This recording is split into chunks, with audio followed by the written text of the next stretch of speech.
Muito grande poder, de alguma maneira, fazer parte também da história aqui da IPI de Agudos. Eu lembro que a primeira vez que eu tive a oportunidade de estar aqui, eu ainda era bem mais novo.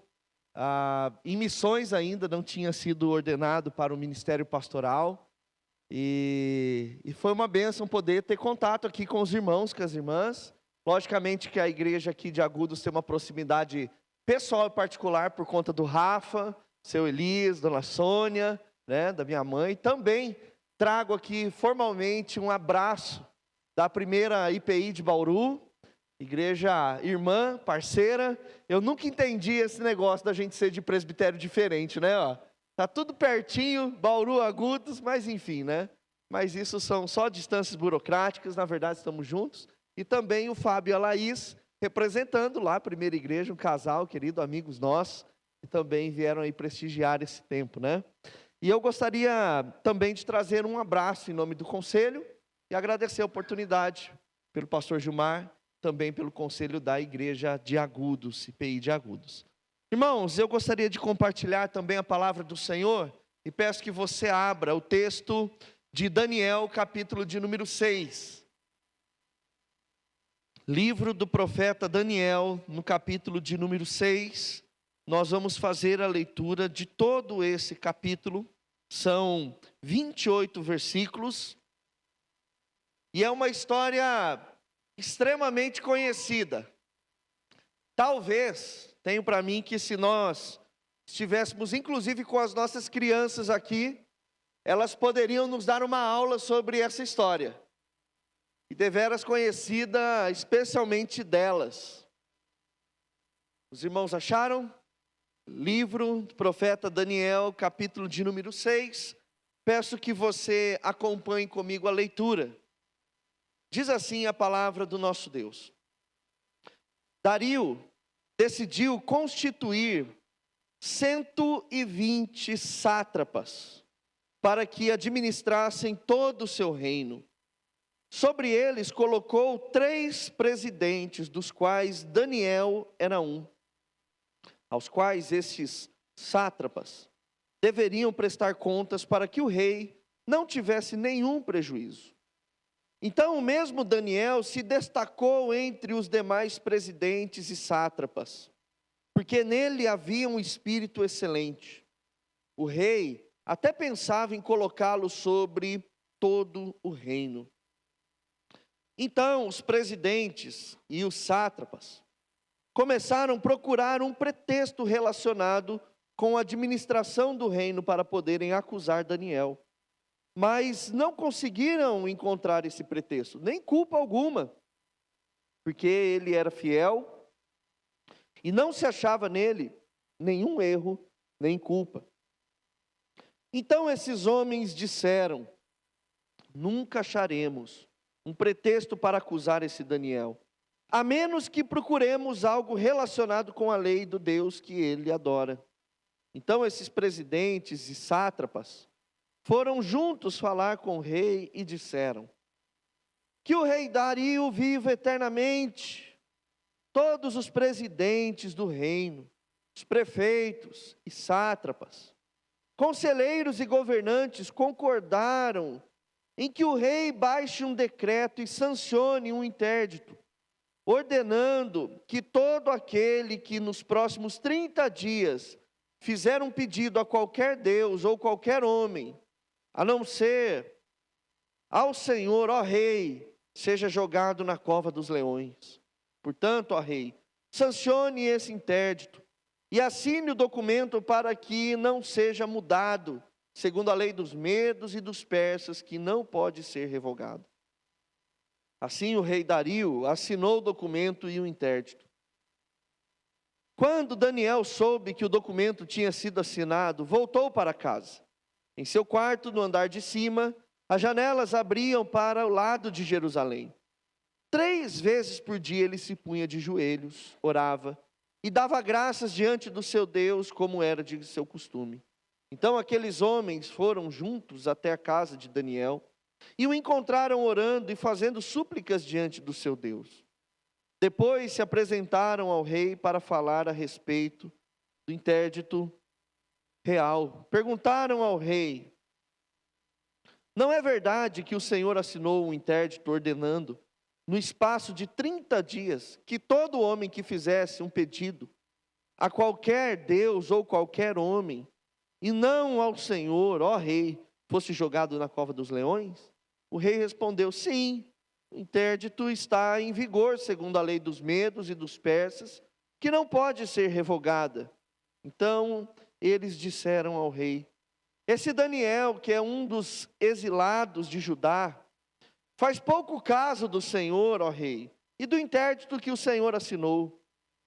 3 vezes por dia ele faz a sua oração. Ao ouvir isso, o rei ficou muito triste e decidiu livrar Daniel. Até o pôr do sol se empenhou para salvá-lo. Então aqueles homens foram juntos até o rei e lhe disseram: lembre-se, ó rei, que é uma lei dos medos e dos persas, que nenhum interdito ou decreto que o rei sancionou pode ser mudado.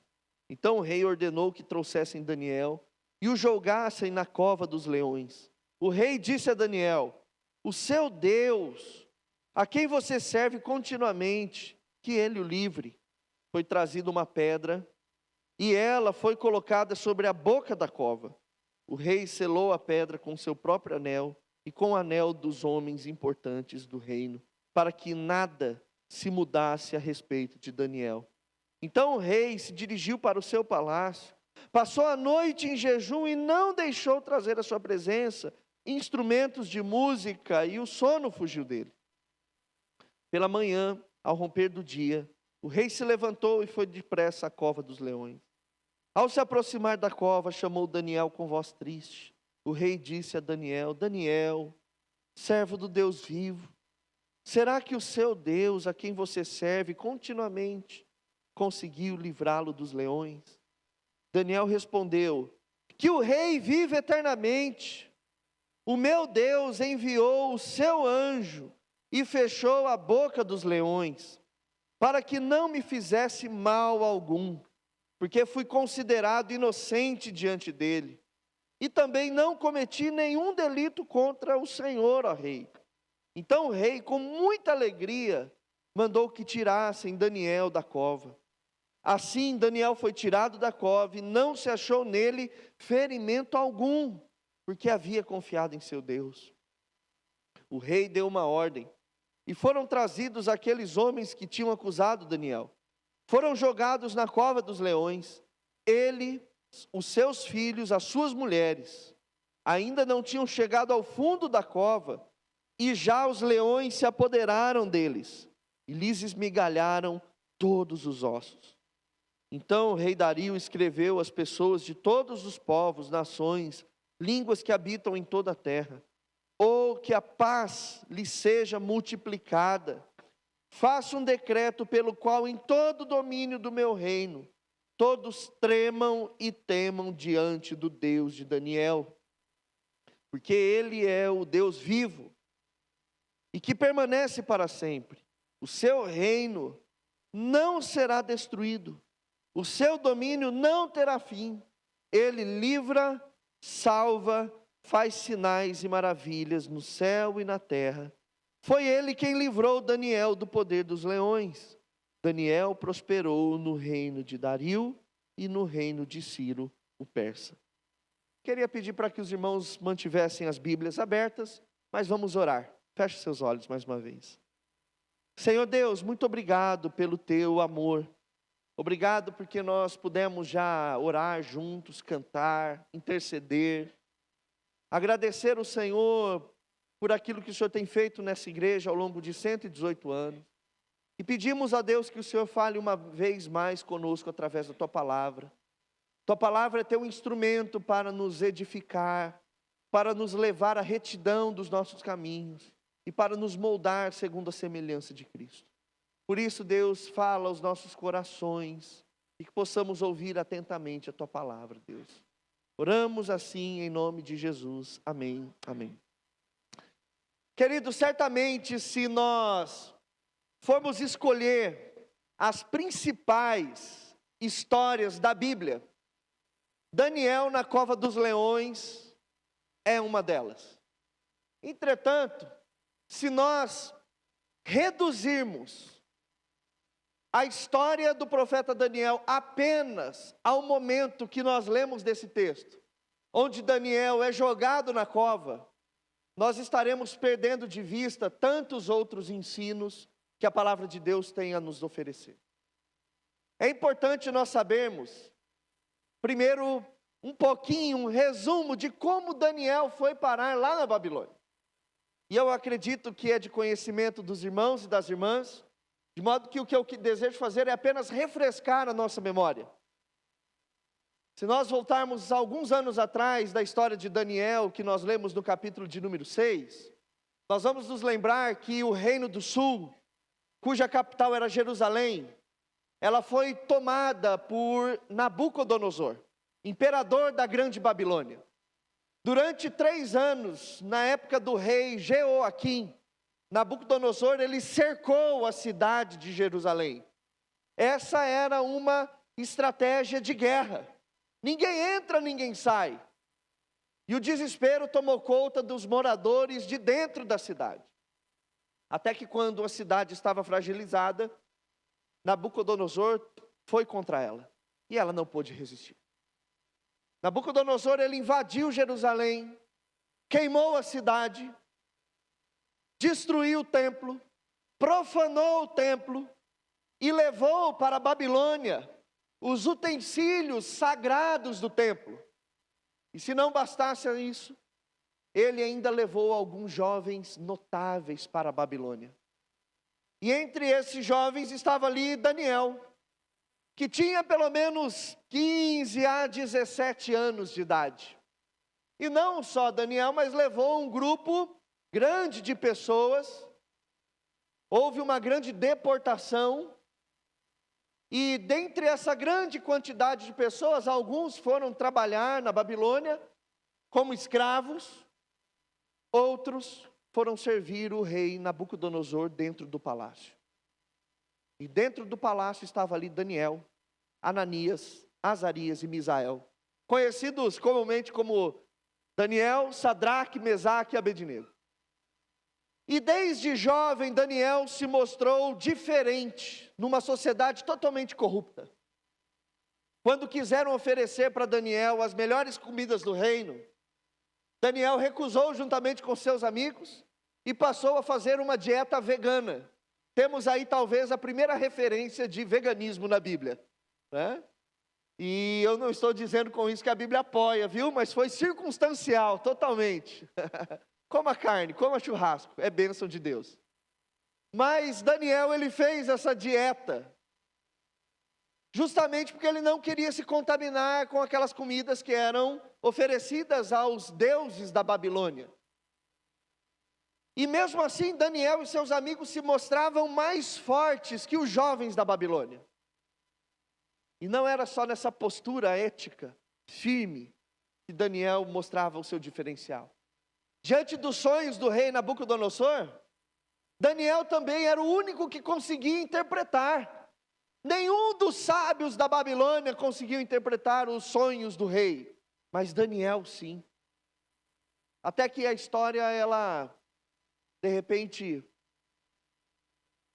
muda de cenário, e já não vemos apenas Daniel, mas nós vemos Sadraque, Mesaque e Abednego, em uma outra história onde foi dado um decreto que todos deveriam se curvar diante dos deuses babilônicos, e aqueles 3 jovens não se curvaram, e foram jogados numa fornalha, e nessa fornalha não estavam apenas os 3 jovens, mas Jesus Cristo estava com eles, e eles não foram queimados, mas também, assim como na cova dos leões, aqueles que iam colocar os jovens na fornalha, morreram queimados, e curiosamente, surpreendentemente, esses jovens não foram queimados, permaneceram firmes.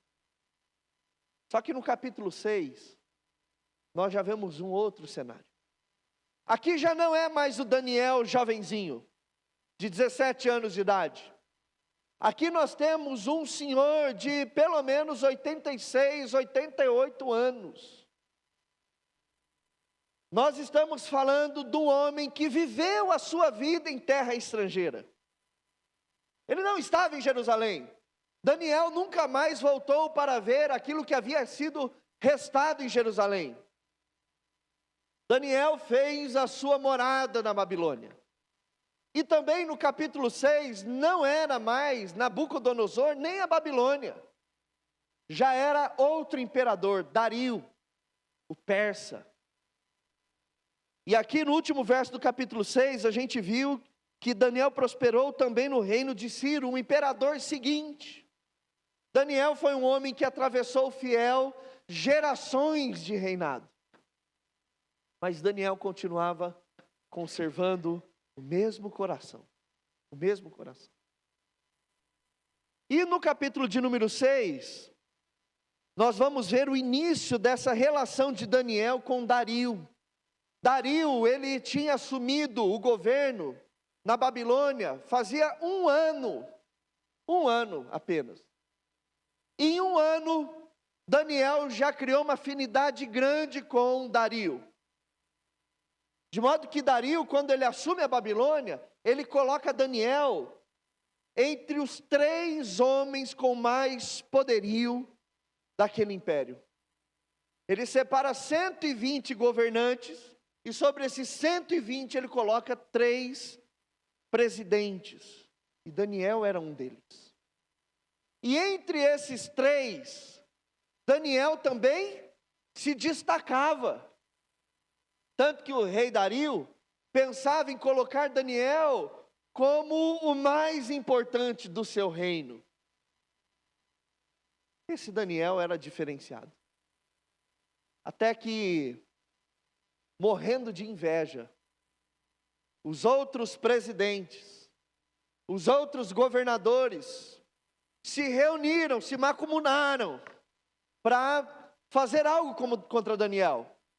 Eles investigaram a vida de Daniel, até que eles chegaram numa conclusão: olha, em relação à administração de Daniel, nós não vamos achar uma vírgula errada.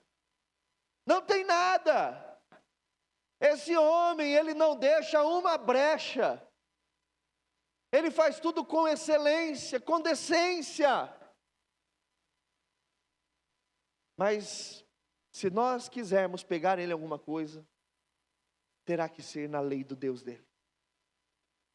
Na lei do Deus dele. E logicamente, irmãos, ninguém é inocente. Todo mundo sabia que Daniel era um homem que orava ao Deus dele 3 vezes ao dia. Ele chegava no terraço da casa dele, abria a janela em direção a Jerusalém, que ficava pelo menos a 1.580 quilômetros de distância, e orava ao Deus Yahvé. Então, aqueles governadores, presidentes, fizeram algo sórdido. Eles pegaram, fizeram um decreto e sugeriram assim: rei, faz só um ano que o Senhor é imperador sobre essa gente. Eles precisavam entender e temer mais o Senhor. Seria bom se houvesse um decreto de que nos próximos 30 dias ninguém orasse a outro Deus a não ser o Senhor. Porque todo imperador, ele tinha um senso de divindade. Assim era com os faraós, assim era com os Césares em Roma. Assim foi com Alexandre o Grande, na Grécia. E o rei achou: boa ideia, legal. Vamos fazer esse negócio acontecer. Assinou, todo mundo assinou. O rei colocou o anel, mas o rei não sabia, talvez tenha sido muito inocente, que aquilo lá não era para o povo, era para Daniel. Tanto que as autoridades, eles pegaram esse decreto do rei, e vocês acham que eles foram proclamar na cidade? Não, eles pegaram e foram lá para a casa de Daniel. Daniel, depois que ele ficou sabendo desse decreto, o que ele fez? Nada. Ele simplesmente fez aquilo que ele fazia sempre. Foi para a casa dele, abriu a janela e continuou orando. Mas aquele complô disse: ah, Daniel, está pego. Já era, Daniel. E eles correram lá para o rei. Falaram assim: rei, o senhor não assinou aquele decreto que em 30 dias e tal? Sim, assinei, conforme a lei dos medos, dos persas, que não pode ser revogado, inclusive por mim. Pois é. Daniel, aquele estrangeiro, aquele exilado de Jerusalém, porque Daniel, pelo que o texto nos mostra, era o único estrangeiro. Era o único estrangeiro que ainda florescia na Babilônia. Provavelmente Sadraque, Mesaque e Abednego aqui já tinham morrido.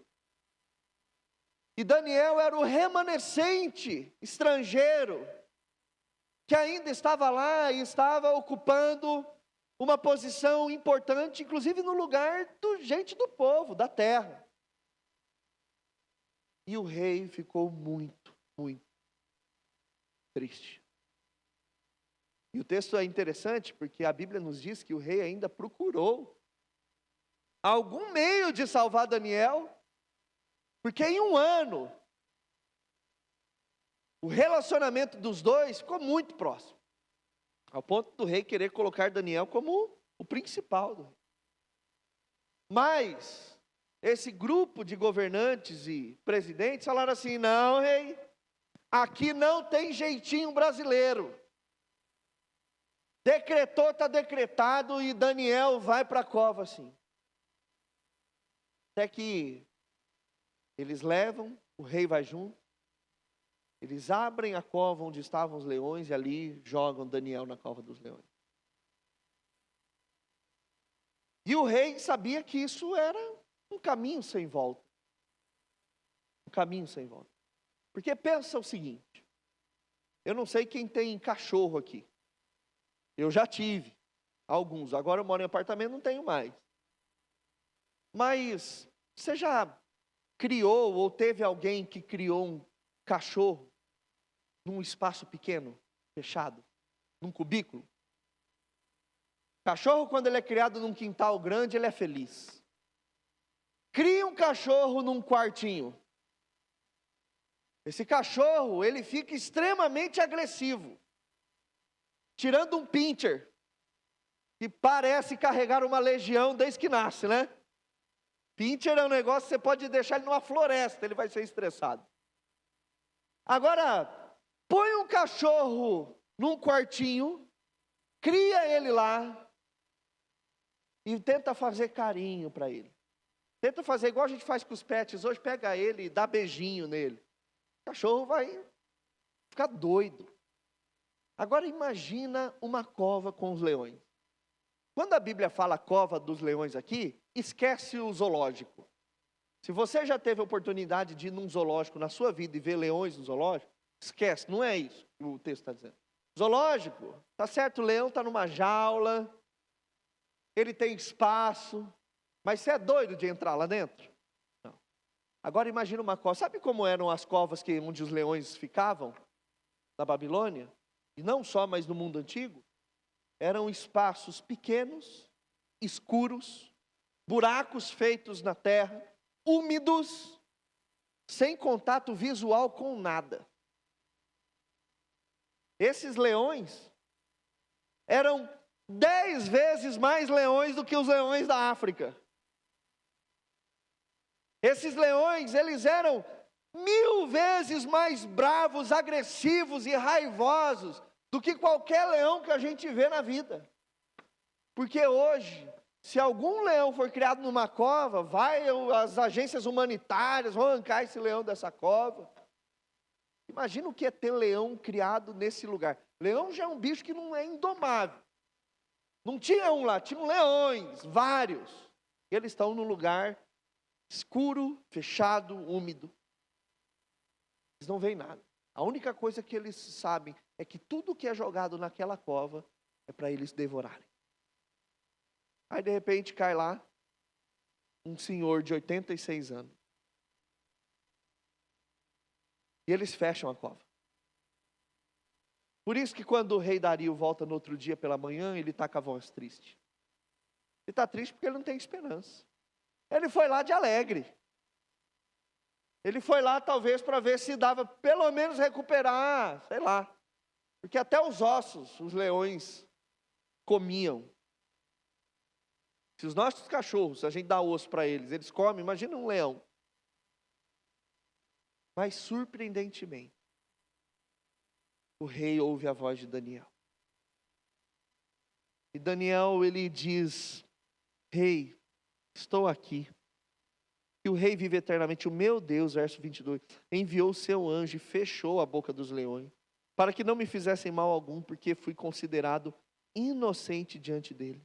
E também não cometi nenhum delito contra o Senhor. E o rei ficou muito feliz e mandou que tirassem Daniel da cova. Mas o rei, ele era bravo. Tanto que ele manda que trouxessem todos aqueles que acusaram Daniel. E era gente, hein? Era gente, lembra? 120 sátrapas. Mais 2 presidentes. Seus filhos e suas esposas. Duro isso, né? Pesado, não é, gente? Jogou todo esse pessoal dentro dessa cova. E olha o que o texto está dizendo. Que mal eles tinham tocado o chão. E os leões estraçalharam todos. Esmigalharam seus ossos. Olha a fúria desses leões. Imagina quantos leões para dar conta de tanta gente. Olha a raiva desses leões. Bom, a história segue e o rei Dario, ele faz um decreto. E esse decreto é um evangelismo para o mundo pagão. Que em todo domínio do meu reino, todos tremam e temam diante do Deus de Daniel. Aos 80 e tantos anos, esse homem ainda florescia com testemunho da verdade do Evangelho. Porque ele é o Deus vivo, que permanece para sempre. Dario, um rei ímpio e pagão, é um rei que faz uma das declarações mais lindas e verdadeiras sobre o nosso Deus. Que permanece para sempre, o seu reino não será destruído. É forte isso, porque Dario está colocando Deus sobre ele mesmo. Está falando, do meu império ele vai ser destruído, mas do Deus desse Daniel, jamais será destruído. O seu domínio não terá fim. O meu domínio é algumas terras, mas o do Deus Daniel não terá fim. Ele livra, salva, faz sinais e maravilhas no céu e na terra. Foi ele quem livrou Daniel do poder dos leões. Daniel prosperou no reinado de Dario e no reinado de Ciro, o persa. Irmãos, depois dessas considerações desse texto, eu gostaria de fazer 3 aplicações para nossas vidas nessa noite, bem rápidas e objetivas. E eu acredito que são aplicações pertinentes através da história de Daniel, especialmente para essa querida igreja que faz 118 anos. Falo que a primeira IPI, que é mais nova que Agudos, é uma jovem senhora. Né? Agudos também é uma igreja, é uma jovem senhora, mas que ainda tem muito a florescer. Porque Daniel está na Bíblia não para nos fornecer um herói, mas para mostrar como o povo de Deus pode impactar o mundo em que vive. Nós não podemos achar que Daniel, apesar da sua fidelidade, do seu caráter, ele é o grande protagonista dessa história. O grande protagonismo dessa história é do Senhor. É do Senhor. E a primeira lição que essa história nos dá, que nós podemos aplicar à igreja, porque o Antigo Testamento ele prefigura a igreja do Novo Testamento. O Antigo Testamento nos fala de um povo, e esse povo se torna o povo de Deus no Novo Testamento, a igreja do Senhor. É que é possivelmente capaz da igreja florescer numa sociedade pagã. Daniel nos mostra isso. Porque hoje, muitos de nós falamos assim, é impossível ser crente nos dias de hoje. É impossível ser crente no trabalho. É impossível ser crente na faculdade. É impossível ser crente na escola. É impossível ser crente dentro da família. Nós somos bons para dar argumentos do porquê não estamos florescendo. E realmente o mundo hoje, ele é inóspito, mas não ache que o mundo se tornou inóspito hoje. Ele sempre foi assim. O mundo sempre foi terrível. O mundo sempre foi regido pelo pecado. O mundo tem o diabo como Deus da sua história. O mundo é terra de lobos, não aprisco de ovelha. O mundo sempre será inóspito para o crente. O mundo não é o jardim do Éden. O mundo não é o nosso parque de diversões. O mundo ele era e continuará sendo até o dia de Jesus um lugar terrível. Terrível. Mas ainda assim, Daniel floresceu numa sociedade totalmente pagã. Isso mostra para nós que como igreja, também nós somos o luzeiro de Deus numa sociedade pagã. Irmãos, é incrível ver como Agudos cresceu e tem crescido. A gente que está em Bauru sempre ouve as notícias e sabe. E o crescimento de Agudos vai fazer com que essa cidade se torne cada vez pior. Pode ter todas as ruas asfaltadas, pode ter uma linda entrada, mas a questão do caráter, da índole, do pecado sobre a cidade. Mas a IP de Agudos ainda assim não tem desculpas para que ela continue florescendo nessa cidade. Porque se Deus sustentou essa igreja durante 118 anos, e são pouquíssimas as instituições centenárias que ainda estão de pé hoje no mundo, e eu não digo só de igreja, mas conte quantas empresas, indústrias centenárias existem. São pouquíssimas. Então aqui só tem por um motivo. Deus quer que essa igreja continue de pé. Deus quer. Com as dificuldades, com as lutas, com as alegrias. A gente nem tem a oportunidade de agradecer pessoalmente por aqueles que começaram a obra há 118 anos atrás, também com as suas lutas, dificuldades. Porque também, há 118 anos atrás, a sociedade também era terrível. E essa igreja floresceu. Então, quando nós temos na Bíblia uma história de Daniel, é para falar que nós não temos desculpas. Nós ainda assim podemos florescer numa sociedade pagã. É possível, ainda que todos estejam contra a palavra do Senhor, ainda que todos estejam fazendo tudo que é contrário à palavra do Senhor, ainda assim é possível florescer. E Daniel aqui não é um jovem, ele já é um senhor. E pensa só em Daniel, ele não tinha razão para permanecer fiel. O templo de Jerusalém foi destruído. A cidade dele virou lenda. Não havia uma igreja local, não tinha um pastor para ficar ali. Daniel, não tinha músicas online, música evangélica para que ele pudesse ouvir e se motivar. Daniel provavelmente era o único. Estava sozinho, dentro do palácio real. E ele poderia falar, 86 anos servindo esse Deus. Eu estou aqui na Babilônia, longe de casa, longe das minhas referências. O que me resta? Vou mergulhar nesse reino. Mas ele permanece fiel. Tanto que quando o Senhor vier nos buscar, Ele não vai olhar para a igreja que foi relevante. Ele vai olhar para a igreja que permaneceu fiel. Porque a palavra de hoje é relevância.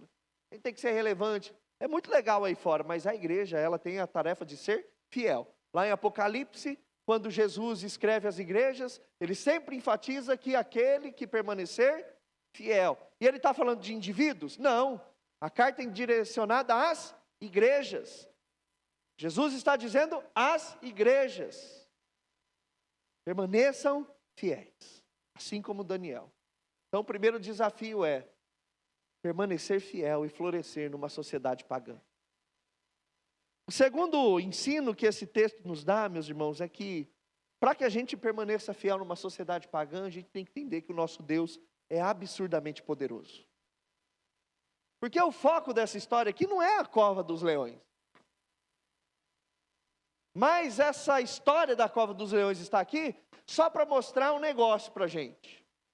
Deus é absurdamente poderoso.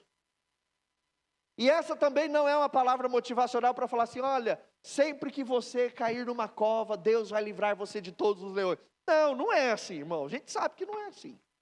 Se você cair numa cova, pode ser que você seja devorado pelos leões. E a gente sabe que crente sofre. O sofrimento é inerente à vida do cristão. Paulo escreveu isso a Timóteo: aquele que quiser viver uma vida piedosa a Cristo, certamente padecerá perseguição. Então, sofrimento faz parte do nosso DNA. Tire isso de nós. Não seremos mais conhecidos como cristãos.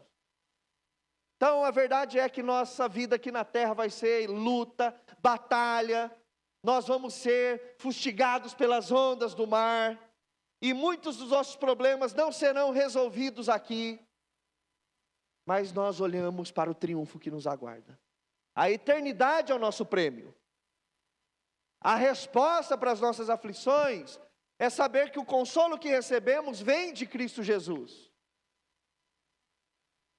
Mas o fato de padecermos nesse mundo, das coisas darem erradas para a gente, não muda o fato de que Deus é absurdamente poderoso. Porque Deus livrou Daniel da boca dos leões. Mas os nossos irmãos do primeiro século, eles foram mortos pelas bocas dos leões.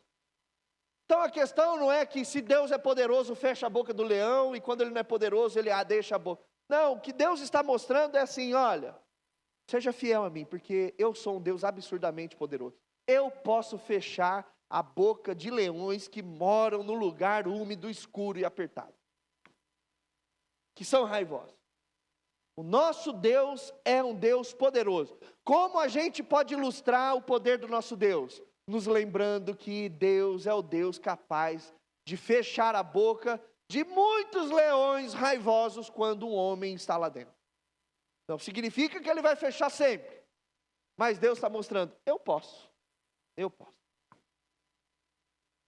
Inclusive, quando a gente olha para a Bíblia, talvez a gente... Tem muitas histórias do poder de Deus. Deus abrir o mar vermelho. Deus fazer com que um grande peixe engolisse o profeta Jonas. Deus multiplicar pão e peixe.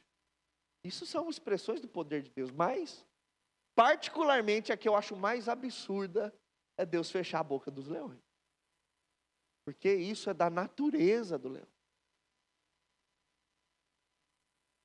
Ficar uma noite nesse lugar e não acontecer nada, Daniel, Deus estava mostrando, eu sou absurdamente, incompreensivelmente poderoso. Lembre-se disso. Ainda que tudo dê errado na tua vida, ainda que as bocas dos leões não sejam fechadas, continue lembrando, o meu Deus, Ele é absurdamente poderoso. Daniel sabia disso. E Daniel não ficaria frustrado se ele fosse devorado pelos leões. Imagina Daniel chegando no céu. Pô, Deus, fui jogado lá com aqueles leões, você nem para fechar a boca dele. Daniel estava feliz da vida. Com leões me devorando ou não, meu Deus, Ele é todo poderoso. Inclusive Daniel sabia disso. Sabia tanto que ele poderia pensar assim, que Deus eu sirvo? Nabucodonosor entrou no lugar santo e arrebentou o templo. Deus não fez nada. Nabucodonosor destruiu Jerusalém. Deus ficou de braços abertos. Será que o Deus dos babilônicos é mais poderoso do que o Deus de Israel? Isso não mudou na cabeça de Daniel.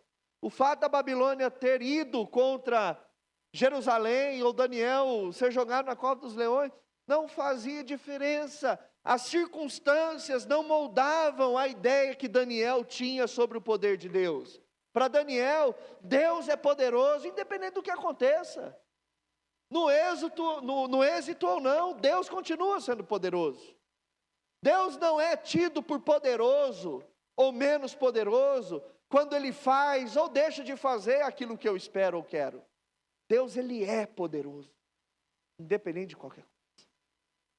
Isso é um grande motivador para que a gente permaneça fiel em uma sociedade pagã.